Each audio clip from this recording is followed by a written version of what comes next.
For sure. Yeah. And we're also talking this morning about embarrassing things. What's the most embarrassing thing that ever happened to you? Would you put it in a book? Well, you're going to... What are you giggling about, Higgins? Take a shot at Chris. This book right here, the author's coming in, and he's basically publishing this and selling it to brighten the lives of soldiers overseas by poking fun at themselves. I can't wait to Mexican read some bull of it. fishing. My. I'm trying to figure out what that means. All right, Dish. Embarrassing No.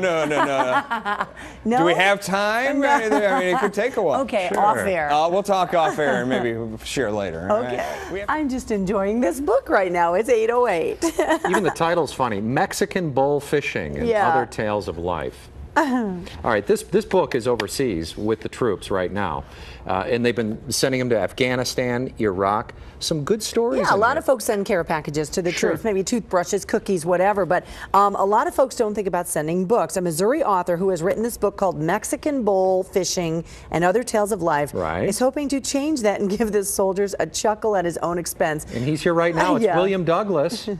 Little has been written about this book, his own embarrassing situations, and now he's put it out there. And so we ask, what is the most embarrassing thing? First, good morning. Good morning. Hello, thanks for coming in. Nice that he's out of it. What's the most embarrassing thing? Share. You know, a lot of the embarrassing things I end up sharing myself through the magazine column or through my newspaper column. And you know, I think to something recent, had a dog that had fallen off our porch and broken his leg. So yeah, St. Bernard puppy. I say puppy's 100 pounds clumsy, now, but yeah, he's clumsy. He's like myself, you know, very tall and clumsy. So obviously, dog's inside, has to be taken out to walk, that sort of thing. He's, you know, he kind of moves like he's got a kickstand down, and with this big cast on his leg. So you know, it's 2 o'clock in the morning. I get woken up by this big slobbery thing in my face, and go to take him outside. Well, at 2 o'clock in the morning, you're tired. You know, you decide. I'm dressed appropriately. I have no close neighbors. I'm going. And so take him out. I throw on some boots on my feet and take the dog out for a walk. And in our backyard, it kind of ends with a barbed wire fence and a field with a pond that the dogs always love to swim in.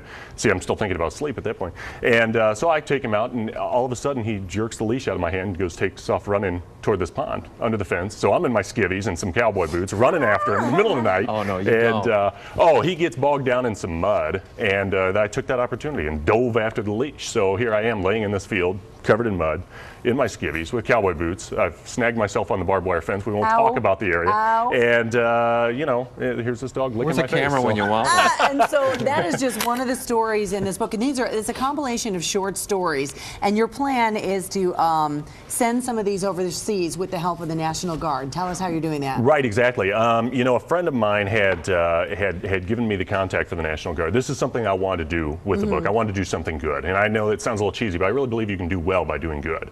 That all comes back to you. And a friend of mine who was in the first Gulf War had told me about, you know, he says, man, I wish we'd had something like this book exactly when I was in service. He says, you know, you're overseas, you're waiting for the next orders. He said, plenty of time to read and that sort of thing. So I came up with the idea. I thought, you know, I'm going to get in touch with somebody. And a good friend of mine, Shane Clark, who's also a Suzuki representative, but also with the National Guard, gave me contact information for the Missouri National Guard. I called them, and they were fantastic. They set everything up for us. They are giving the books to the deploying troops. You know, as they head overseas, they've got them with them. And you know, our next goal, we've got delivery coming up June the 3rd, June 5th. There are 400. That's awesome. Guardsmen and women being, you know, briefed for deployment to go overseas. Only one major problem with that. What's that? Well, he started this trend now. People are fishing out of the toilet. What the heck? What is Mexican bull fishing? Mexican bull fishing. Do we want to know at breakfast time? I don't know that you do. You know, let's just say we'll leave it at that. It stems around a mission trip that my wife got me to go on with our church down to Mexico to build a house. And the Mexican plumbing system is a little bit different than ours. Yes. We'll leave it at that. Yeah, so you need to get the book and read it to understand. This is delightful. So are you looking for other folks to maybe get in on this trend of sending books overseas? Absolutely. You know, there's two goals that I want to accomplish with this. One is to get people to go to the website and purchase the book. And for every book that's purchased, we're sending one overseas. That's a great idea. And sure. and we've even got it set up to where, you know, if say you don't read a lot, say you don't need a book, you can select to send both books to the troops. And I'm amazed at how many people have been doing that. You know, so it's fantastic. The other thing is, I want to encourage people to do the same. As I looked for a distribution source for these books, I found that it's a hard thing to find right now. A lot of Right. things are underfunded. A lot of donations are down at this time. So I want to encourage other people to find a way to, you know, send books as well, and or anything to the troops. William, we want to make Show it us easy support. for you. So all you have to do is go to fox2now.com. Just click on the AM Show tab. You'll see it right there on the top of the home page. And hell, if you buy one of these books, you'll be sending one overseas. William Douglas. I thank just you. spent a couple of moments reading just one of the stories, and I was thoroughly amused. Well, and- we almost couldn't go on with the segment. Because Very it was laughing enjoyable. so hard. Thanks for coming on. We Hey, appreciate thank you it, so and much. thanks for Thank your you. efforts on behalf of the troops. Thank you. All right, it is 8:12 on the clock. All right, that frumpy.